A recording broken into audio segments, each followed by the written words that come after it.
పొద్దున్నే వేడివేడి గారెలేసి చట్నీతో తినడానికి ఇస్తే దాన్ని ఏమంటాం? బ్రేక్ఫాస్ట్. అదే గారెల్ని సాయంత్రం సాసేసి చేతికందిస్తే? Evening snacks. ఒకవేళ అదే గారెల్ని దండ చేసి ఆ ఆంజనేయ స్వామి మెళ్ళో వేస్తే?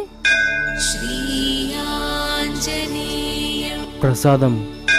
ఆహారం ఒకటే, కానీ అది పెట్టిన చోటుతో దాని పేరు ఇంకా విలువలో మార్పు వస్తుంది. వీకెండ్ రాగానే ఫ్రెండ్స్తో ఫ్రీకౌట్ అంటూ పిచ్చి పిచ్చి వేషాలు వేస్తే ప్రథమ్ వేస్ట్ ఫెలో అంటారు. ఏదైనా స్పోర్ట్స్లో ఇంట్రెస్ట్ చూపించు, ప్రథమ్ స్పోర్ట్స్ మ్యాన్ అంటారు. బాగా చదువుకుంటూ టైం ఉన్నప్పుడల్లా గుడికెళ్తూ భక్తి మార్గంలో కూడా నడువు, అప్పుడు అందరి పర్స్పెక్టివ్ నీ మీద ఎలా ఉంటుందో ఊహించు. దేవుడు అందరికీ సమానమైన దేహాన్ని ఇచ్చాడు, కానీ ఆ దేహాన్ని ఎలా ఉపయోగించుకుంటే మన జీవితానికి అర్థం ఉంటుందో మనమే తెలుసుకోవాలి.